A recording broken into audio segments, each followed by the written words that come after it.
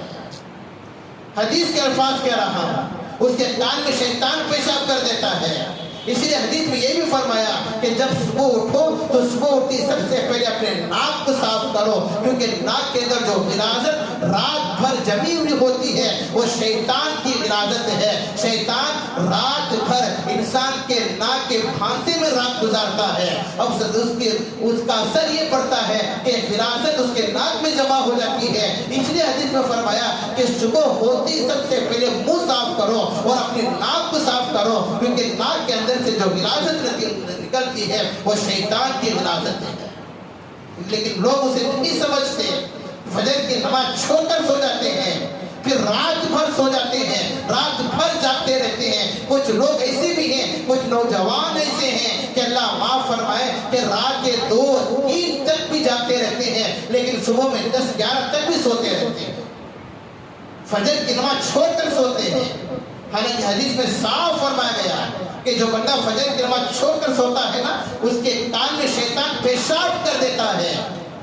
آپ کو یقین نہ آئے، آپ اندازہ کر لو، آپ یہ حدیث ہے اللہ کے رسول کے، حدیث کے الفاظ اللہ کے نبی کے، میں اپنی طرف سے بات نہیں کہہ رہا ہوں، حدیث کے الفاظ کہہ رہا ہوں۔ رات بھر لوگ جاگتے رہتے ہیں، رات بھر لوگ جاگتے رہتے ہیں، لیکن صبح کی نماز چھوڑ کر سو جاتے ہیں۔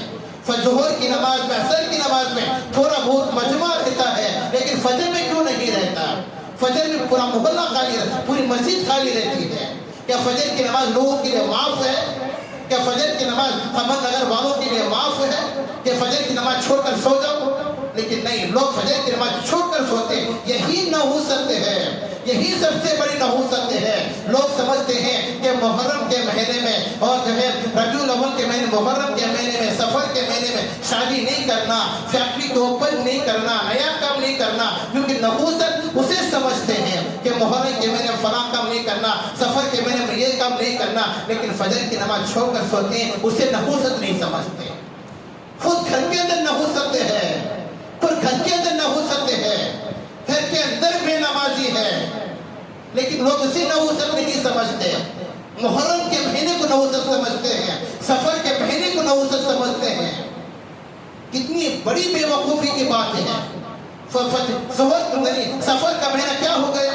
یہ بھی تو اللہ ہی کا بنایا ہوا ہے۔ محرم کا مہینہ کیا ہو گیا؟ یہ بھی تو اللہ ہی کا بنایا ہوا ہے۔ سال کے 12 مہینے، ان عدت الشہور عند اللہ 12 شہرا فی کتاب اللہ یوم خلق السماوات والارض منها 4 حرم۔ 11ویں پارے کے اندر اللہ تبارک و تعالیٰ فرماتے ہیں جب سے اللہ تبارک و تعالیٰ نے زمین اور آسمان کو بنایا، اسی وقت سے اللہ تبارک و تعالیٰ نے 12 مہینوں کو بنا دیا۔ جب اللہ نے 12 مہینوں کو بنا دیا تو پھر اس میں نحوست کہاں سے آ گئی؟ سفر کے مہینے میں نحوست کہاں سے آ گئی؟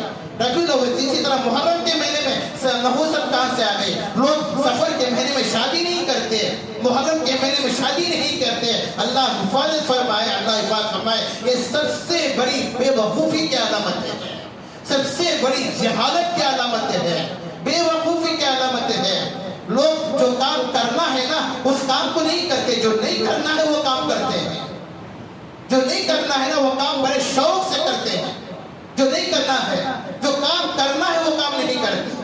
سفر کے مہینے میں نکاح کرو، محرم کے مہینے میں نکاح کرو، کس نے منع کیا سفر کے مہینے میں، محرم کے مہینے میں نکاح کرنے سے؟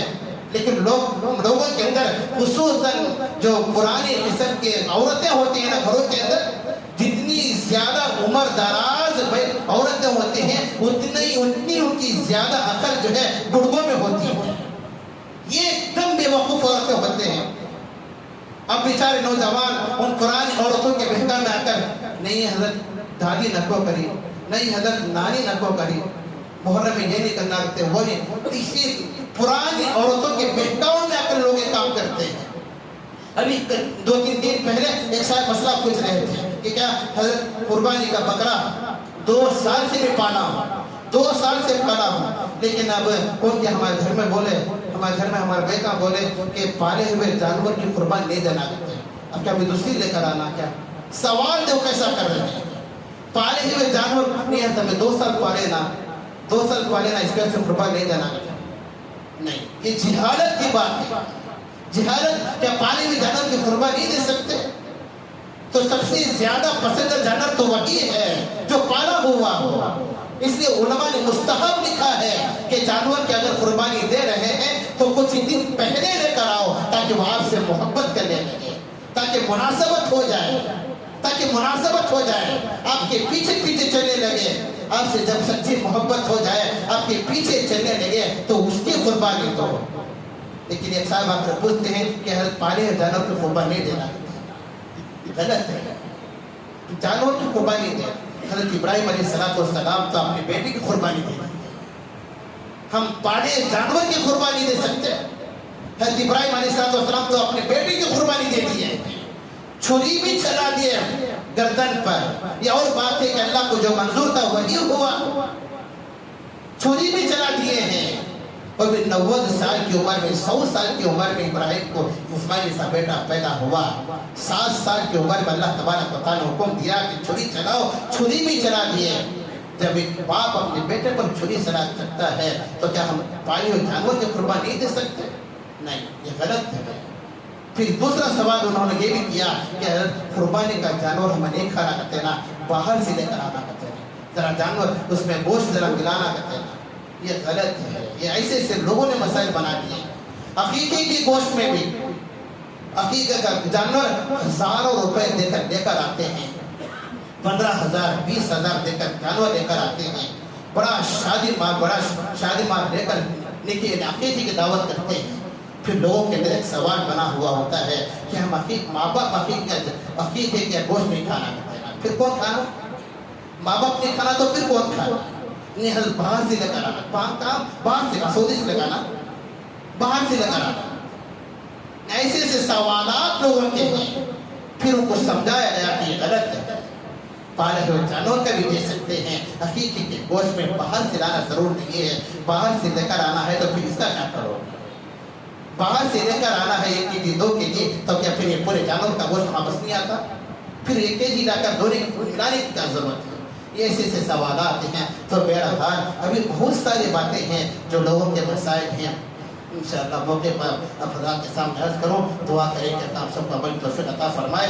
اصل جو ہمارا عنوان چل رہا تھا حضرت ابراہیم علیہ السلام کی سیرت ہے کہ حضرت ابراہیم علیہ السلام نے کعبۃ اللہ کو، اللہ کے گھر کو کیسے بنایا، انشاءاللہ بھی محمد حضرات کے سامنے عرض کروں، کیونکہ حجاج کرام اللہ کے گھر کو تشریف لے کر جا رہے ہیں۔ وہ تو شروع سے زمانہ چند دن پہلے ہی سے جو ہے یہاں سے فلمیں شروع ہوئی، لیکن ہمارے بنگلور شہر سے تقریباً 2-3 دن سے پہلے سے جو ہے بنگلور سے جو ہے ہماری فلم شروع ہوئی ہے۔ جو حجاج کرام حج کو جا رہے ہیں وہاں جانتے ہیں، وہاں جا کر پتہ چلتا ہے کہ وہاں کے حالات، وہاں کی مکہ مدینے کی سرزمین کیا ہوتی ہے، مدینے کی سرزمین کیا ہوتی ہے۔ اس لیے میں آپ سے عرض کرتا ہوں، آپ دنیا کے اندر کیا دیکھو یا نہ دیکھو، گھر بناؤ یا نہ بناؤ، آپ دنیا کا کوئی کام کرو یا نہ کرو، لیکن مرنے سے پہلے اللہ کے گھر کا دیدار ایک مرتبہ ضرور کرو۔